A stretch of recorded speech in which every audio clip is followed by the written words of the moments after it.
7월 8일 금요일입니다. 히브리서 6장 9절로 20절 말씀. 사랑하는 자들아, 우리가 이같이 말하나 너희에게는 이보다 더 좋은 것, 곧 구원에 속한 것이 있음을 확신하노라.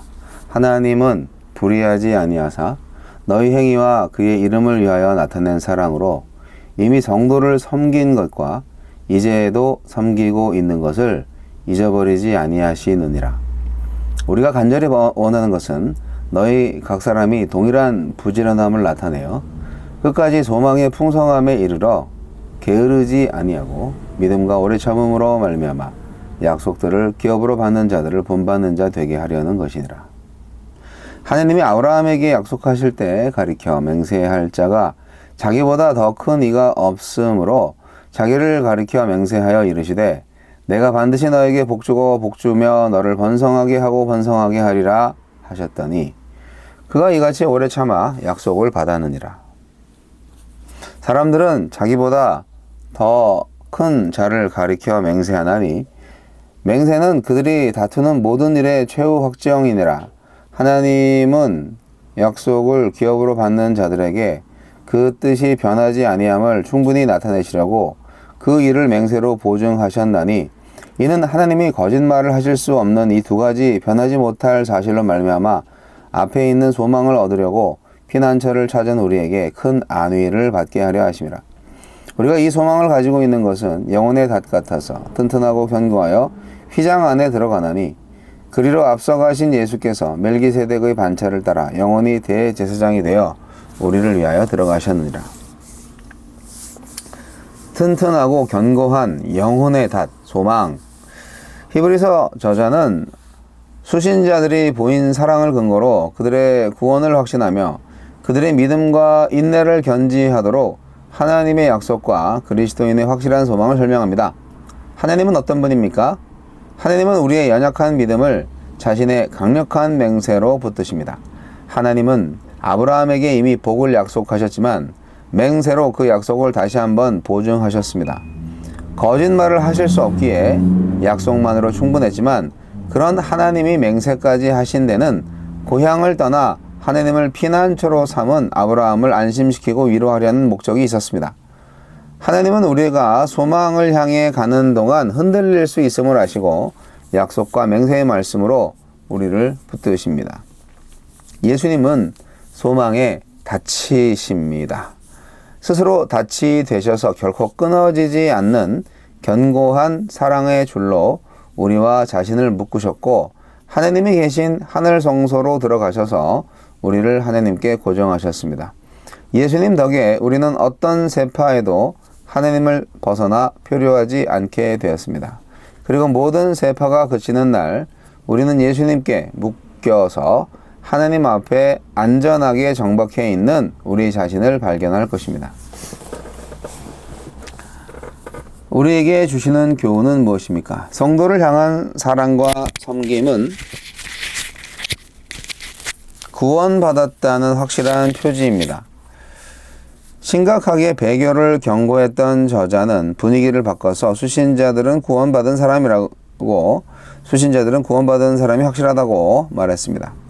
그들이 구원에 속했다는 증거, 곧 사랑으로 성도를 섬기는 모습을 알았기 때문입니다. 하나님의 구원이 내 안에 어떤 사랑을 창조하고 있습니까? 하나님의 약속을 믿는 사람은 소망을 잃지 않고 오래 참아야 합니다. 아브라함은 이삭의 출생을 25년간 기다렸고 그렇게 얻은 이삭을 바치면서도 믿음을 잃지 않았습니다.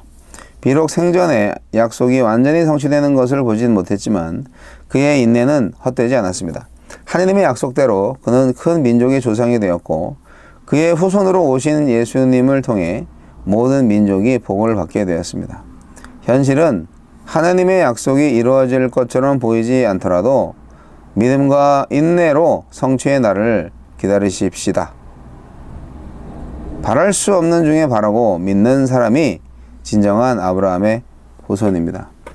주여, 하나님의 안식에 참여할 날을 소망하며 믿음과 인내로 살게 하소서. 네, 어제 본문이 제가 굉장히 좋아하는 구절이었는데 요즘 너무 근무가 빡세가지고 잠을 너무 못 잤어요. 그래서 매일 성경을 이틀이나 스킵하고 말았습니다.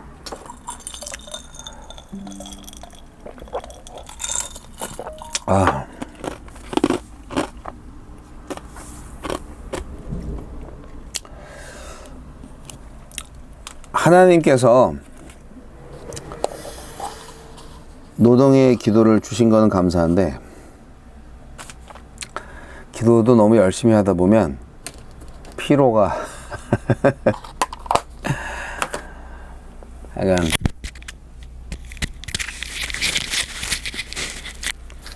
오늘 하루 종일 자가지고요, 정신을 차려야 되는데 정신이 아직 없는 것 같아요. 자, 이 구원에 대한 부분을 히브리서는 좀 로마서하고 약간 다른 입장으로 보여줍니다. 물론 로마서도 똑같이 말을 하고 있는데 현대 신학자들이 너무 관념적인 신앙생활과 구원에 익숙해요. 로마서에서도 분명히 행위의 구원을 말하고 있는데 그거 다 설명하기는 어렵지만 히브리서는 간단합니다. 확실히 구원 받으셨네. 그렇게 성도님들을 섬기는 모습을 보니까, 즉 사랑의 열매를 통하여서 구원받은 백성 맞아요. 이거는 완전히 행함으로 보여주는 거잖아요. 행위로 구원받나? 그게 아니고 믿음으로 구원받는 건 맞는데 행위가 그 구원받은 자의 증거가 된다. 구원의 증거가 된다. 종교개혁 이후에 신자의 삶은 주로 이신칭의로 접근합니다. 그러니까 믿음으로 의롭게 된다. 근데 거기서 그치는 게 문제예요. 한국 교회는 이신칭의 그 이후가 문제예요. 구원받은 그 이후의 삶에 대해서 설명이 안 돼. 신약성경 전체를 보시면 하나님 나라의 반역과 통치를 대조시키는 경우가 되게 많습니다. 그런데 그러면서 신자의 삶이 어떠해야 하는가를 말해주고 있어요. 신자의 삶이 어떻습니까? 하나님 나라의 삶이죠. 그런데 불신자의 삶은 어떻습니까? 사탄의 나라죠. 어둠의 나라죠. 하나님 나라가 아니라 하나님께 반역하는, 반역의 통치를 이루는 나라가 불신자들의 나라입니다. 자, 보세요. 예수님으로 인해서 하나님의 통치를 받게 되면은 반역의 통치를 받는 사람의 삶의 자리에서 순종의 삶의 자리로 옮겨지는 거잖아요. 그러니까 하느님과 관계하는 새로운 삶이 펼쳐지는 거예요. 반역하는 자들, 마귀들과 관계를 잘 하시다가 하느님과의 관계로 바뀌는 건데, 실제로는 반역의 통치 영역에 있는 사람들과 여전히 관계를 잘 하면서 하나님 나라의 통치를 받아들이려고 한다는 거죠. 불가능합니다, 그게. 근데 우리는 가능하게 살고 있어요. 그래서 우리의 구원 이후의 삶이 참 아이러니하다 생각이 듭니다. 우리가 정말 미래에 대한 소망을 확실하게 갖고 있으면요, 금방 하나님의 통치에 관계를 맺을 수가 있어요. 여러분, 하나님은 불의한 분이 아니십니다. 그래서 히브리서는 뭐라고 말하냐면, 제발 신앙의 초보를 버려라. 너네가 언제까지 어린아이의 신앙을 가질 거야. 그렇게 얘기하고 있는 거예요.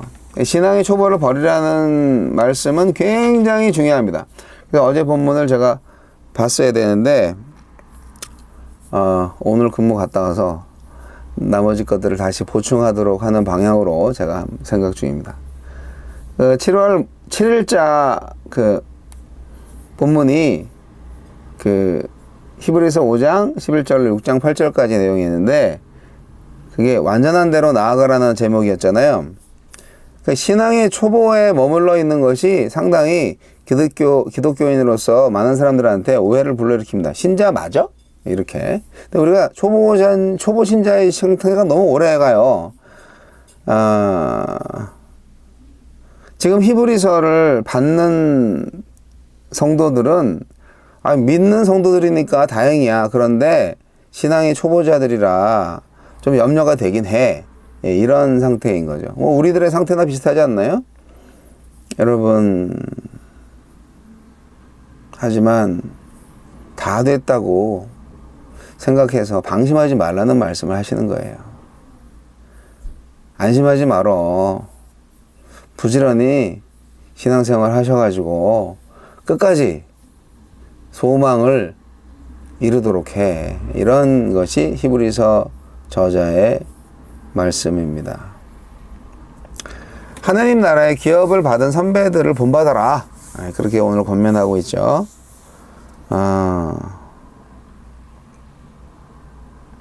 우리가 부족해도 하나님은 신실하십니다. 구원에 있어서 우리의 역할은 분명합니다. 순종하는 생활. 그래서 하나님께서 우리에게 또 소망을 갖고 계신 거죠. 신앙생활을 하면서 신앙이 더욱더 성숙할 거야. 이렇게 하나님이 기대하고 있단 말이죠. 여러분, 하나님이 아브라함을 얼마나 기다리셨겠어요. 아브라함 얘기가 바로 그겁니다. 믿음이 자라게 하신 거잖아요. 시간이 많이 걸렸어요. 이삭을 안게 하신 하나님. 결국은 하나님께서 약속을 이루시잖아요. 근데 이삭을 안게 되기까지 아브라함이 얼마나 불신앙적인 생활을 했는지 아시죠? 아브라함이 처음부터 믿음이 좋았다면 이스마엘이라는 아들이 나올 이유가 없어요. 이스마엘이라는 후손이 나와가지고 오늘날까지도 싸우잖아요. 민족끼리, 그 후손들끼리. 하나님은 맹세를 하십니다. 사실 자신에게 맹세하는 건 솔직히 필요 없죠. 하나님은 하나님이신데. 그런데 우리 인간들을 배려해서 그렇게 표현하신 거죠. 하나님은 맹세를 지키신 분이고 하나님은 거짓말하지 않으시는 분입니다. 그런 사실 때문에 우리의 믿음은 헛되지 않습니다. 그렇기 때문에 우리는 하나님이 주신 큰 소망 안에서 항상 희망적으로 살 수가 있는 것입니다. 그 소망이 헛되지 않은 이유는 우리 예수님께서 대제사장으로서 존재하시기 때문입니다. 그분은 우리보다 먼저 휘장 안으로 들어가셨습니다. 자신의 온몸을 찢어가면서 휘장 안으로 들어가셨습니다. 하나님 앞으로 나아가신 거죠. 하나님의 심판대 앞으로 나아가신 거죠. 우리의 중보자가 되셔서 우리의 죄를 대신 받으셨습니다. 그래서 우리는 언제든지 하나님의 은혜의 보호자에 담대하게 나아갈 수 있게 되었습니다. 할렐루야. 우리의 소망은 영혼의 닷처럼 아주 튼튼합니다. 닷이라는 게 이제 배를 정박하게, 그 큰 배를 정박시킬 수 있는 엄청난 거잖아요. 그래서 그게 무게도 상당하고요.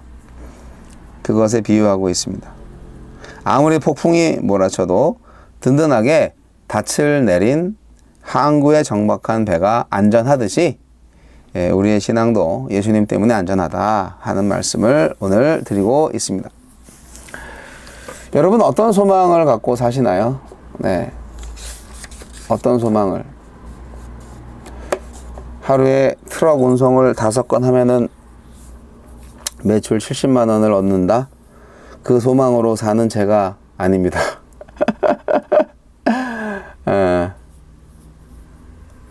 어제는 6건, 7건까지 하느라고 아주 너무 힘들었습니다. 너무 힘드니까 어떻게 돼요? 그 다음 날인 오늘은 그냥 4건만 하고 쉬자 이렇게 되는 거죠. 그리고 몸이 피곤해서요. 장기전이잖아요. 이게 마라톤처럼 해야 되는 거잖아요. 오늘 다 해버리고 내일 안 하는 게 아니라 내일도 하고 모레도 해야 되니까 꾸준히 체력 관리를 하면서 해야 되잖아요. 네, 제가 의도한 건 아니고 어쩔 수 없이 그렇게 될 수밖에 없었던 상황이었어요.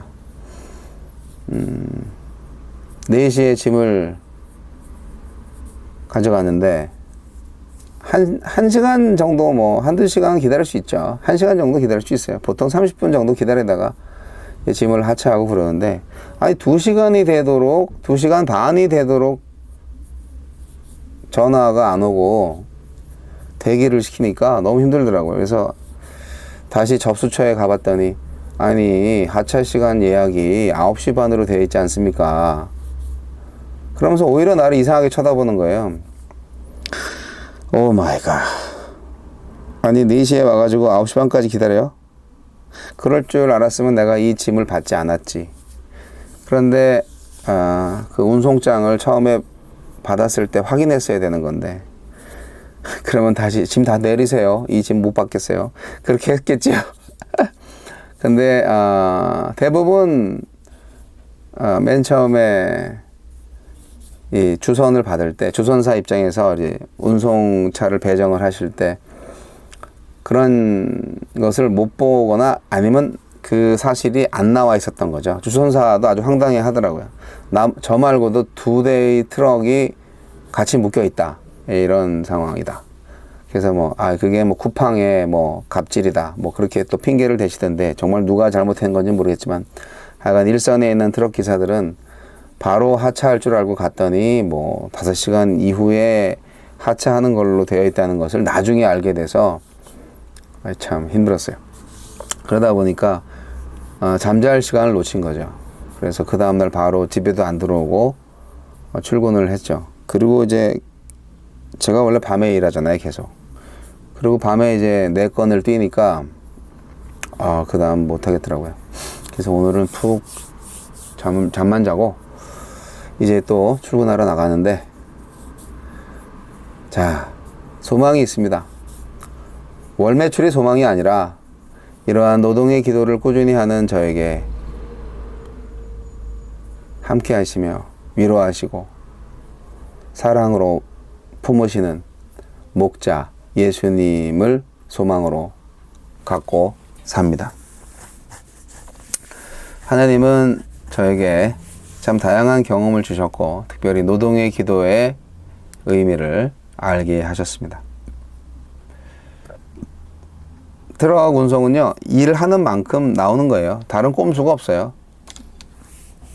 주식 투자나 이런 것처럼 10배, 20배 이런 수익이 나는 게 전혀 없어요. 시간 딱 정해져 있어요. 그래서 많이 하면은 많이 벌리고 적게 하면 적게 하고, 그리고 많이 할 수가 없어요. 인간이 한계가 있으니까. 그러니까 맥시멈 거기까지예요.